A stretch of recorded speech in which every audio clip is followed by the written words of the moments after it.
এ দেখো আমরা না বালির চড়ায় নেমে গেছি।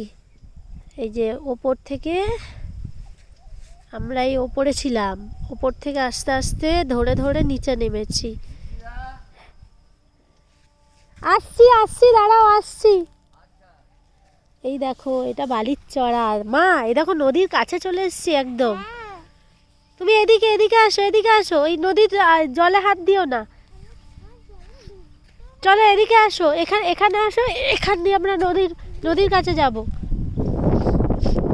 এখানে পুরো বালি, নদীর বালি, পুরো পুরো নদীর বালি। দেখো কত ঝিনুক পড়ে আছে। ও মা, কত ঝিনুক। আমরা ঝিনুক করাবো, দাঁড়াও দাঁড়াও, আগে নদীটার কাছে যেয়ে আসি, তারপরে ঝিনুকগুলো করাবো। এই দেখো নদী, আসো আসো, চলে আসো। তুমি ঝিনুক পরে করাবে? হ্যাঁ হ্যাঁ হ্যাঁ হ্যাঁ, করাবো, আসো। নদীটা দেখি আগে। এই দেখো কোপাই নদী, কি সুন্দর। পুরো নদীর কাছে চলে এসেছি, একদম নদীতে। মা নদীতে অনেক মাছ আছে জানো তো। দেখো কি সুন্দর। এই দেখো উপরে ব্রিজ, আর আমরা পুরো কোপাই নদীতে।